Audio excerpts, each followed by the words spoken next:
7월 17일 목요일입니다. 요한계시록 11장 14절로 19절입니다.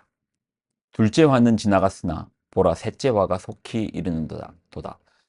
일곱째 천사가 나팔을 불매 하늘에 큰 음성들이 나서 이르되 세상 나라가 우리 주와 그의 그리스도의 나라가 되어 그가 세세토록 왕노릇 하시리로다 하니 하나님 앞에서 자기 보좌에 앉아 있던 24장로가 엎드려 얼굴을 땅에 대고 하나님께 경배하여 이르되 감사하옵나니 옛적에도 계셨고 지금도 계신 주 하나님 곧 전능하신 이여 친히 큰 권능을 잡으시고 왕노릇 하시도다.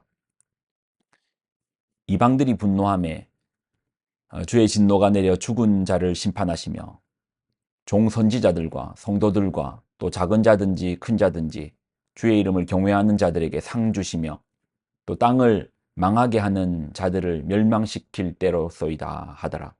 이에 하늘에 있는 하나님의 성전이 열리니 성전 안에 하나님의 언약궤가 보이며 또 번개와 음성들과 우레와 지진과 큰 우박이 있더라. 아멘. 기도하겠습니다. 하나님, 주신 하나님의 말씀을 귀하게 붙듭니다. 우리에게 말씀 가운데 소망, 또 소명, 살아가는 생명을 허락하여 주옵소서. 영광을 드립니다. 예수님의 이름으로 기도드립나이다. 아멘. 요한계시록에는 총 3번의 심판이 있습니다. 여러분 기억하시죠? 7번의 인심판, 그리고 7 나팔, 7 대접. 각각의 인심판, 나팔심판, 대접 심판이 있습니다. 인심판이 끝나고 이제 나팔심판으로 넘어왔습니다. 나팔심판의 처음 4번의 심판은 우리가 살고 있는 환경의 3분의 1이 파괴됩니다. 땅과 바다와 강과 하늘이 이제 파괴되는 거예요. 그리고 남은 세 심판은 그 강도가 특별해서 화라는 별명이 있다고 했죠.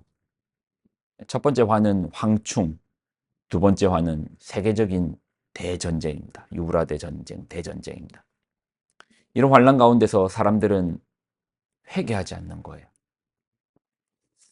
우리가 이제 그렇게 생각할 때가 있잖아요. 지금 예수님 안 믿다가 나중에 주님 오시기 직전에 믿어야지. 착각입니다. 회개는 기회 주실 때 바로 해야 되는 겁니다.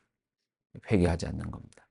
자, 그리고 오늘은 이제 마지막 나팔, 화 심판의 이제 마지막 나팔, 나팔 심판의 마지막 나팔인데요. 자, 15절을 좀 보겠습니다. 일곱째 천사가 나팔을 불매 하늘에 큰 음성들이 나서 이르되 세상 나라가 우리 주와 그의 그리스도인 나라가 되어 그가 세세토록 왕노릇 하시로다 하니 일곱째 나팔이 불립니다. 앞에 맥락에서 보면 황충, 전쟁, 그러면 일곱째 나팔에는 뭐 죽음 같은 이제 그런 어두움이 임해야 되는데 아닙니다. 큰 음성과 같은 소리가 들리는데 자세히 보니까 찬양이에요. 찬양. 엄청 큰 하늘의 규모의 찬양이 울려 퍼집니다. 그 찬양의 내용이 뭐죠? 세상 나라가 우리 주와 그리스도의 나라가 되어 그가 세세토록 왕노릇 하시리로다. 뭐죠? 세상이 하나님과 예수님 앞에 무릎을 꿇는 거예요. 세상이 하나님의 나라가 되는 것입니다. 이걸 찬양하는 겁니다. 자, 찬양이 계속되거든요. 들어보겠습니다. 하나님 앞에서 자기 보좌에 앉아있던 24장로가 엎드려 얼굴을 땅에 대고 하나님께 경배하여. 하나님 앞에 있던 24장로. 계시록 4장에 기억하시죠? 하나님 앞에 엎드립니다. 그리고 찬양합니다. 그 찬양의 내용이 뭐죠? 17절. 감사옵나니 옛적에도 계셨고 지금도 계신 주 하나님 곧 전능하신 이여 친히 큰 권능을 잡으시고 왕노릇 하시도다. 앞에 찬양과 같은 맥이죠. 세상이 우리 주와 예수님께 왕권을 인정하고 또 우리 주께서 전능하신 이께서 친히 권능으로, 그러니까 세상이 알아서 엎드리는 게 아니고 하나님의 그 권능 가운데 하나님께서 왕으로 좌정하여 주시는 겁니다.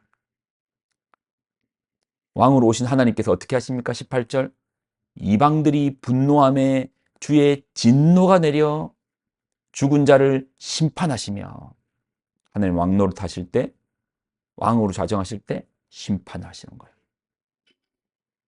종선지자들과 성도들과 또 작은 자든지 큰 자든지 주의 이름을 경외하는 자들에게는 어떻게 하시겠어요? 상 주시며 또 땅을 망하게 하는 자들은 어떻게 하시겠어요? 멸망시킬 때로소이다. 일곱 번째 나팔. 그러니까 나팔로 치면 일곱 번째가 마지막 나팔이죠. 마지막 나팔이 불릴 때 하나님을 경외하는 자에게는 상 주시고 하나님을 떠났던 자들에게는 벌 주시는 멸망케 하시는 심판. 하나님의 공의의 심판. 이 마지막 나팔. 그러니까 오늘 장은 이제 마지막 나팔이 불리는 일곱 번째 나팔이 불리는 순간인데요. 저는 이 나팔이 고린도전서가 말하는 고린도서 15장이 말하는 마지막 나팔 15장 51절 52절 보라 내가 너에게 비밀을 말하노니 우리가 다 잠잘 것이 아니요 마지막 나팔의 순식간에 호련이 다 변화되리니 나팔 소리가 남의 죽은 자들이 썩지 아니할 것으로 다시 살아나고 우리도 변화되리라. 뭐죠? 부활장 부활의 나팔. 성도는 부활하고 세상은 심판을 받고 세상의 나라가 세상의 나라에 예수님께서 왕으로 좌정하여 주시고 하나님의 왕되심 이게 뭐죠? 하나님의 나라. 마지막 나팔이 불릴 때 이제 남은 심판이 뭐라 했죠? 대접심판. 우리 대접심판의 자리에는 성도가 있겠습니까? 성도는 부활했는데요. 그러면 대접심판의 자리에는 성도는 없겠죠. 그리고 회개도 없습니다. 오직 심판만이 임합니다. 이해가 되시나요? 계시록은 통으로 그래서 봐야 돼요. 쭉 한 번에 한 호흡으로 쭉 봐야 되는데 말씀을 통해서 우리 가운데 하나님을 경외하는 마음 그리고 우리가 세상에 높은 빌딩이고 또 AI고 기술이고 돈이고 이런 것들이 영원할 것 같지만 아닙니다. 하나님 나라가 임하실 겁니다. 우리 하나님께서 왕으로 좌정하실 때 우리를 왕 같은 제사장으로 불러 주실 것입니다. 우리 세상에서 저 사람은 이런 것도 누리고 저런 것도 누리고 대단해 보이고 이름도 높고 너무 부러워하지 마십시오. 사라질 것입니다. 우리 수명이 다해서 사라지든 하나님의 심판의 때가 돼서 멸망을 받든 사라질 것입니다. 영원한 것은 하나님과 더불어 왕으로 자정하시는 그분과 더불어 우리가 왕노릇 할 것입니다. 기도하겠습니다. 하나님 우리로 주의 말씀을 듣고 그 속에 생명을 얻고 영생을 얻으며 사명을 붙잡으며 나아갈 길들을 바라보게 하여 주옵소서. 영광을 드립니다. 예수님의 이름으로 기도드립니다. 아멘.